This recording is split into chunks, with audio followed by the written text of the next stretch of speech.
Mariners 5, Athletics 4. Mariners walk it off, and the top of the order is just fine. Welcome to the Dom Skeen channel, your one stop shop for the Mariners storylines on Seattle's minds. And couldn't get you the full post game right after the game. Had some things to take care of. It's a busy week, but got it now for you. We're throwing some extra stuff there too. A whole lot of good stuff to look at in this game. And the top of the order and the bullpen end up saving the day, which is exactly what you want because you know the starting pitching is going to be there and be reliable. Going to get all into Logan Gilbert's start here in a minute. But before that, I want to take a quick look at what the top of the order did. Oh, and obviously, Mariners beat the A's 5-4. 14 hits. Did this feel like a 14 hit game? Mariners, I know, left a couple guys stranded, but 14 hits is a lot. I don't know. For some reason, this didn't even feel like a 14 hit game. Stranded the bases loaded and stuff, but then they get out hit on expected batting average 387 to 313, aided by an absolute no doubter by Nick Kurtz in the ninth inning to tie it up.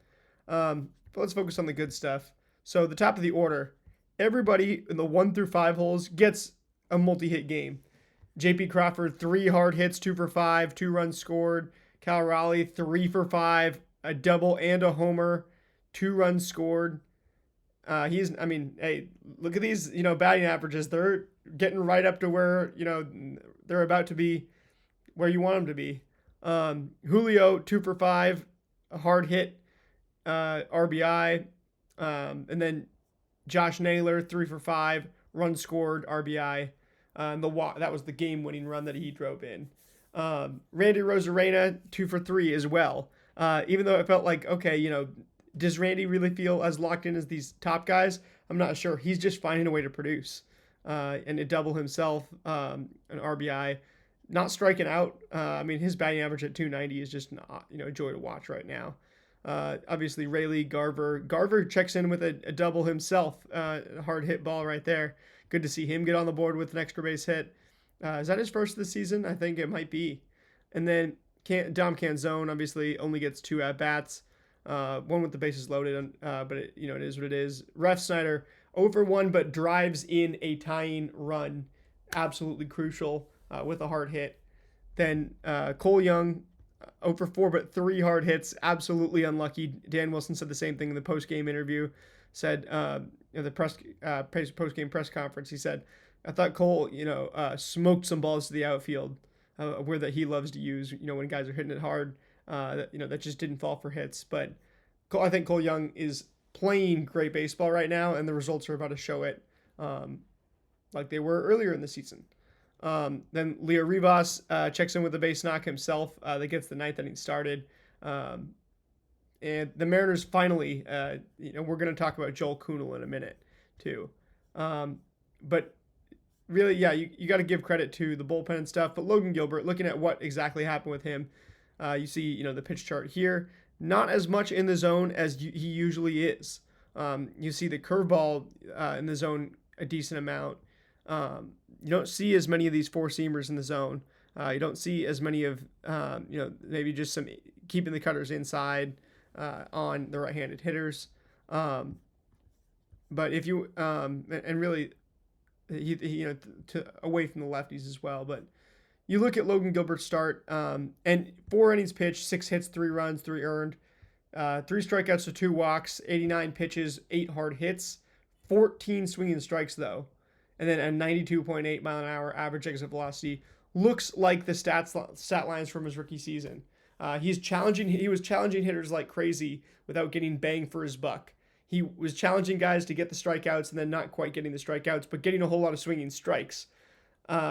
Deep into the at-bats, and that just prevents his ideal length in terms of going 6 innings, which he's been a guy who's been dependable in the last couple of years to do that. The swinging strikes are up, 14 on 89 pitches. That's great. But then so was the average exit velocity, 92.8 miles an hour. So he's getting hit hard, but he's challenging guys in the zone a ton. That's not too surprising. It's funny, he actually only had a 48% zone rate in this one overall. And like I said, when looking at his pitch chart here, not as like he just looks like he was pitching around the zone a whole lot. So pitching around the zone, not getting as many strikes, forces him to get deeper into the counts, into the at bats. And then that's how you end up with 23, 19, 31, 16, some longer innings. There's some good, there's some bad. The good is that was the luckiest Mariner on home run to fly ball rate this week, but wasn't so lucky on BABIP from Fangraphs. Didn't allow a homer. So 0% home run to fly ball rate, which means the FIP actually liked him. The xFIP didn't, which it was the other way around for most this week when these starters were allowing multiple homers, allowing more homers than league average. Not as many ground balls either, but a 400 BABIP, so it is what it is. And Logan actually 360 BABIP for the season that he's running, so a little pretty high. But the curveball looked really good in this one. In terms of the stats, like the underlying numbers, this was his best pitch today. 3 swinging strikes on 15 pitches, and then 3 of the 10 swings that the Athletics put on it were whiffs. And then just an 83.8 average exit velocity allowed and 1 hard hit. So that's good because, it was getting swing and miss and it suppressed contact. The slider, on the other hand, a little bit of a higher swinging strike rate and whiff rate. 5 out of 16 pitches were swinging strikes, 5 out of 10 swings were whiffs, but a 96.6 mile an hour average exit velocity, getting hit hard and 2 hard hits on that pitch. So the slider, he was throwing it outside the zone a little bit. They were swinging at it, getting hard hits. And the changeup, let's see, the slider actually looks like 50% in the zone. So, you maybe like that zone rate just a little bit down, throw it out. That should be the pitch that you maybe, he probably feels like he has to keep it near the zone because it's not like a knockout Matt Brash slider that you just throw way out of the zone and it still gets the swing and miss. But you know what I mean. And then changeup, 3 out of 12 pitches were swinging strikes, so 25% rate. That's awesome. 3 out of the 6 swings were whiffs, so 50% whiff rate. Awesome. This new changeup is, it did get hit hard, 97.8 average exit velocity, 1 hard hit, but that, will normalize over time. And you got to say, big potential with that changeup, in addition to the splitter. Now, the splitter, unfortunately, wasn't as good today. Didn't get any swing and miss and had a 100% hard hit rate. So he missed on a few of those, left him in the zone, especially considering like 38% zone rate with that. I don't know if he wants to throw that in the zone or just stay below it with that. And you can see the ones that he did leave in the zone. It's kind of hard to see on this chart because it's similar to color to the changeup, to the curveball. But you can see some of the darker blue circles in here, right? Like there, some of them either way low or way outside, right? Or there's a couple of them that actually just landed kind of in the middle of the zone. And yeah, you just can't hang that pitch on, I guess, and they're going to get a couple hits off that at that rate. Which, I mean, it was only 2 today, but both times that thing was put in play today, it was hit and it was hit hard as well. Moving on to, overall, looking at this, obviously 21 hitters faced, but 4 innings pitched, a little more, more hits than you'd like, not as many strikeouts, but he still had the underlying numbers where he wanted them. So it's like, if you're going to push for those strikeouts, you got to get them for the stat line to reflect the quality of those at-bats, for Logan Gilbert. He still looks like a top 15 starting pitcher talent-wise in baseball. That's what the swinging strikes tell us. This start was not great results-wise, but it was not worrying at all. It doesn't worry me of anything going forward. And with the low ground ball rate and getting BABIP'd, but not allowing a homer at least, it's like, okay, a little bit of an unlucky start, a little bit of a weird start. And I do think that this tinkering period will pay off once he gets comfortable, which I expect to be soon, like the next 2 to 3 starts. So 1 more on this road trip. I think he'll start on Randy Johnson weekend, if I'm not mistaken. And then, he's close to being great. He's really, really good right now. And he's close to figuring something out that will unlock a new level for him. Having the changeup and the splitter go, hand in hand. the way you want is going to get both of them a whole lot of swing and miss. I mean, the slider and the four seam are working. The four seam I should have said was a little bit of a downer today too. Just one swing and strike on 23 pitches, and then 97.3 EV allowed. But the only time it was put in play, it was a hard hit. But it is what it is. The movement profile is all still normal for Logan Gilbert, and you should expect that when he does more of the kind of more mature, calculated version of himself that he did last year, where he's not just firing up the velocity, which he wasn't in this one, or anything like that, but he's not just pitching for, the pitching ninjification, trying to throw nasty pitches, but he's pitching smart and cerebral. He's going to have some excellent starts. He's going to have some, bunch of quality starts. And yeah, I expect that to be kind of more what he is moving forward. It might take him just 2-3 starts to figure out this mix of the changeup and the splitter and the cut fastball and he threw the cutter today 15 times. Like, there's some new pitches in the cutter and the changeup here. He's trying to figure out the mix with everything else. And then he's just challenging guys a whole lot because he has some new weapons to do so. But as he gets more comfortable with this mix, it'll be like the version of himself last year, but with more weapons. Even more, and last year he was arguably a top 5 starting pitcher in baseball down the stretch, so it's good signs. Aaron Savali didn't even cut and paste his savant in here for you because I got everything right here that you need to see, really, for the most part. Aaron Savali, 5 1/3 innings pitched, 6 hits, 3 runs, 3 earned, 5 strikeouts to 1 walk, 85 pitches, with 6 swinging strikes on him and 7 hard hits, 91.7 mile an hour average exit velocity. Yet another uninteresting pitcher for the Athletics who goes 5 1/3 innings pitched against the Mariners for the A's.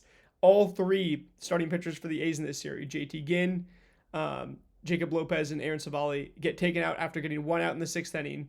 And, slightly longer. They all go slightly longer than the M starters, who go the first 2 days 5 innings apiece, and then, 5 innings flat. And then today, Logan Gilbert only going 4 innings. Underlying numbers said the Mariners starters were better, getting more swing and miss, but the Athletic starters end up going a little bit longer and allowing the same amount of runs basically in every single game and give their team a chance.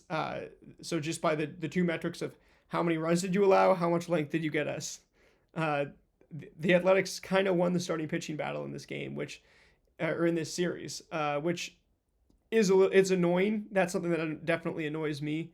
But it's also not a sign of, I think things moving forward. I think, it's just kind of more of a testament to what the results exactly looked like. And I think the Mariners are experimenting with more interesting stuff with their starting pitchers too, than the A's. But it is what it is. It feels really good to get that 3rd earned run off Aaron Savali and make the game tied. Thanks to Brady Basso coming in that 6th inning and getting hit hard, which we're going to talk about in a minute. But Aaron Savali comes out with the 6-pitch mix, right? And it highlighted the Mariners' weaknesses.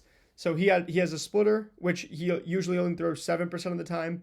He doubled that usage to 15% today because the Mariners are 29th against the splitter this season. That's a problem dating back to last year. It's just, something that you should continue to see is if a pitcher has a splitter, they're going to emphasize it against the Mariners and throw it as much as they can. The sinker the Mariners are 10th at hitting the sinker through 20 games. Or they were through 20 games, right? So the A's come in here and say, okay, Savali, okay, you're going to throw it instead of 23% of the time, less than half of that, 11% of the time, because then you can just up the usage on your curveball, which the Mariners are 16th out of 30, right, below average among MLB teams at hitting that. The 4-seam, they are 11th in hitting the 4-seam through 20 games, but the 4-seam is something that you can just kind of shift the usage up, right, and then throw it outside the zone. That's a little more of a pitch that you can get trickier with, and that's what Savali did here. The slider usage, the Mariners 27th against the slider through 20 games, but Savali did not like his slider today against the Mariners, so maybe there's a reason for that.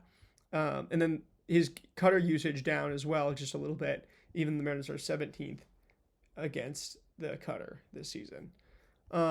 In other notes, so yeah, Savali just kind of attacked the Mariners' weaknesses, had enough pitches and enough experience to figure out exactly how to, be crafty with that. Not that he had an amazing start or anything, but that's how we got deeper than Logan Gilbert. Other notes, Jose Ferrer looks great to me. The eye test looks great, and the data looks great. The fact that 50% of his pitches this year are the slider and changeup combo. He doesn't, that takes so much stress off the Snapdragon sinker he has that runs 97, 98 miles an hour, where that pitch does get hit hard. It gets put in play, and you got a defense behind you that's major league level. Like, they're going to be able to catch that. This is a good Major League Baseball pitch. But, and the average exit velocities actually haven't been half bad for Jose Ferrer as of recently. 85.2 in this one. But having that slider changeup combo is going to get him a whole lot more swinging strikes, and it's going to, it makes him a little more than just a ground ball and like a ground ball and fly ball type guy. And then he also gets 3 swinging strikes on 26 pitches, and just being able to have a couple different pitches takes him, I think, to the next level. I do trust him a lot. Dan Wilson, his post-game presser, also says Jose Ferrer looked great to me today. And eye test wise, I think you place this guy on a field without any data. You look at him, it's like, that guy's good. Even if he's getting hit hard, like you're overthinking it. If you're saying, okay, his pitches are super nasty, but guys are hitting him hard, it's like, I know this is kind of the same thing I said about Carlos Vargas for years, and I will continue to be honest. But Ferrer being a lefty, doing what he does, I think he has a chance to be really special for this team this season.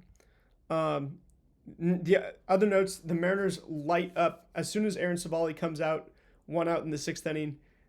Brady Basso comes in, throws 6 pitches, and gets hard hit 3 times. And the Mariners get their tying run on the board, make it a 3-3 ball game, heading into the final 4 innings. And that was definitely needed after the energy. I've seen people comment about the energy and stuff, but just to let the scoreboard reflect the energy the Mariners have played with and the kind of the calculated nature that they played with. Finally get some hard hits, and they all come at once. 6 pitches, 3 hard hits in the 6th inning for Brady Basso, Garver, Refsnyder, and Young. So good stuff there. And you wouldn't expect it to be, right? Garver, getting that double, then Refsnyder, driving in the run that was at third with a sac fly, and then Cole Young hitting it, scorching the ball into the gap, but unfortunately it hangs up there for the outfielder to grab it. Then Matt Brash, business as usual in the 7th. This guy is just awesome. Munoz is no doubt our closer, but this guy, Matt Brash, is just, there's not much you can say about him. I don't think, he's been as good as you could possibly ask for this season. And business as usual, 10 pitch shutdown, quick 1-2-3 inning in the 7th. Cooper Criswell has been a pleasant surprise, however. You didn't expect this out of him necessarily, but he's becoming a leverage guy. And Dan Wilson said, he'll give you length or he'll give you leverage, whatever you need. He's pitching well this season, so they decided to go with him. They didn't have many arms. Alex Hoppy was going to have to pitch the 10th in this one. So it was just Criswell or Munoz, and you're saving Munoz for the 9th. So Cooper Criswell, clean 8th inning, 9 pitches, 1 swinging strike, and 83.3 mile an hour exit velocity. So in great shape there. The coolest thing though is, 9 total pitches, 5 different pitches for Cooper Criswell. Having a guy with this, length background going into some of these leverage situations, he can live, he can kind of live on the edge with that contact. Have a high contact rate, get some swinging strikes here and there.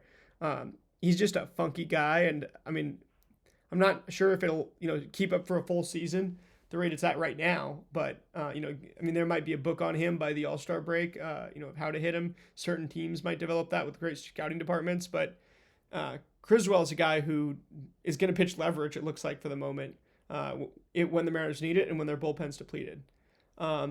Then also, Cal, Julio, Josh are all locked in.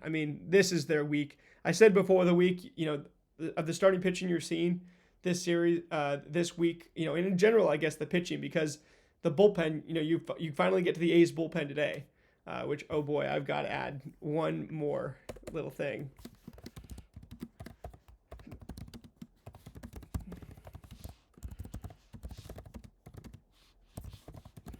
If you're watching on YouTube, or if you're not just listening, you'll see what I just typed, which I'll cover that in a second. But the pitching you're facing this week, I knew that these stars were going to come around. You don't know anything. You didn't know a ball was going to go get trapped in Logan Gilbert's jersey today. Obviously, one of the most bizarre, never see it before, probably never going to see it again.